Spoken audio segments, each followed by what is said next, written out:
I'm going to show you how to fill out the Maxpanda import sheet. If you are a large organization with hundreds of buildings, locations, assets, and parts, the import sheet is a quick and easy way to populate your account without having to add everything manually.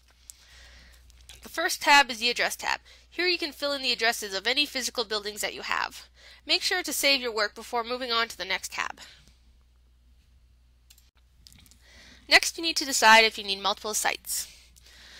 Sites essentially lets you create multiple separate accounts or entities within your Maxpanda account, each with their own buildings, locations, assets, users, and work orders. For example, if your company has offices in multiple geographical locations, each with their own maintenance staff, the staff in one location doesn't necessarily need to see the work orders submitted for the other locations. By creating each location in its own site, work orders are filtered to only show work orders submitted within that site. The same situation occurs when multiple departments are using Maxpanda. The maintenance department doesn't need to see IT's work request, and IT doesn't need to see the maintenance work request. Creating separate departments as their own sites will fix this issue. If you only need one site, we recommend giving it your company name. If you need multiple sites, give each a name and a description. And remember, the number of sites you are allowed to create is determined by your subscription level. A starter account receives one site, Enhanced can have 3, Standard can have 5, Pro can have 10, and Enterprise can create up to 20 different sites. You'll want to make sure to save the document after completing this tab. The next tab is for your buildings. Buildings can represent your actual physical buildings, or they can be used as a way to help filter and separate out your locations and assets. Every account can have an unlimited number of buildings. Give each of your buildings a name and select the site you want to place it in from the drop-down menu. You may have to scroll up to see the sites. If you filled in the Sites tab but don't see a drop-down menu here, you may need to save the document. Once saved, the drop-down menu should appear when the box is clicked.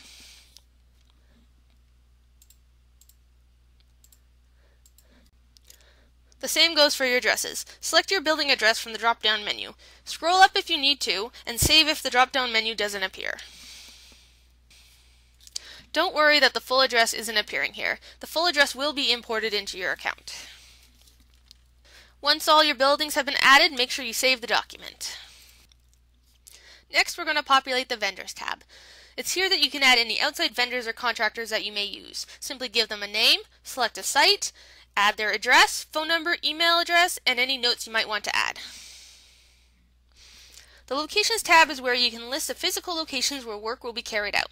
These can be standalone locations or rooms in a building. For example, guest rooms in the hotel or a parking lot. Give each location a name, address, and select the site that you want to assign it to. If the location is in a building, select it from the drop-down list. If it's not in a building, simply leave this blank. Finally, location type. Location type is used to help filter and sort locations. Maxpanda comes pre-populated with a list of common ones. However, you can customize this list to better suit the needs of your organization. Switch to the Company Codes tab 3 to the right of the Locations tab. Here you can customize the location types. You can delete some, add new ones, and rearrange them. Just make sure you number them in numerical order in the sort order column. Once you've finished customizing your list, click Save. Back to the Locations tab. All those changes you made should now appear when you click the Locations type box. If you don't see the changes, make sure you saved your work. Assign each of your locations a location type. The Asset tab is for your various pieces of equipment and can be anything maintenance may need to be performed on. For example, a vehicle, a generator, or even a light fixture.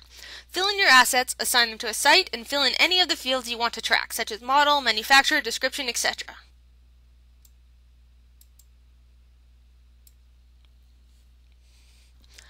Most fields are optional, but there are some that are required, such as name and asset type. Asset type and asset status are just like the location type back in the Location tab. They are customizable lists that you can edit in the Company Codes tab. Maxpanda does come pre-populated with some examples, but feel free to add, delete, and rearrange them as you see fit. Once you are satisfied with your list, make sure to save the document.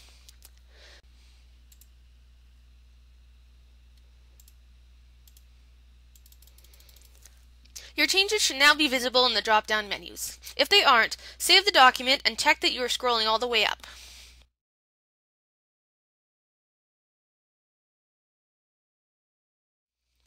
If you wish, you can assign your assets to specific locations, but it's not required.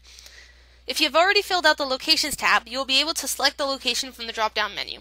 If you have not filled out the Locations tab but wish to assign your assets to specific locations, we recommend that you go back and fill out your Locations tab first. Finish filling out whichever fields you wish and save the document. If you have multiple similar assets, it is recommended you fill in the asset tag in order to help distinguish between them. The Parts tab is where you can add your part information and track inventory levels. The only required piece of information here is the name. If you want to track inventory levels, make sure you include your current on-hand quantity. If you want to receive email reminders when your inventory levels are getting low, put in a minimum level and select Yes under the Reorder email. Filling in the unit price will help track costs, and selecting a location will let you know where the parts are stored. The final tab is the Company Codes tab. This is where you can customize location types, and asset statuses. Feel free to delete the ones provided, add your own, and rearrange. Just make sure to keep the sort order in numerical order. The document must be saved for your changes to take effect in the other tabs. The last tab is Insert Company Codes. This is for our benefit and you do not need to add any information here. Once your import sheet is fully filled out, email it to your product advisor along with your company information and they will make sure it gets imported into your account.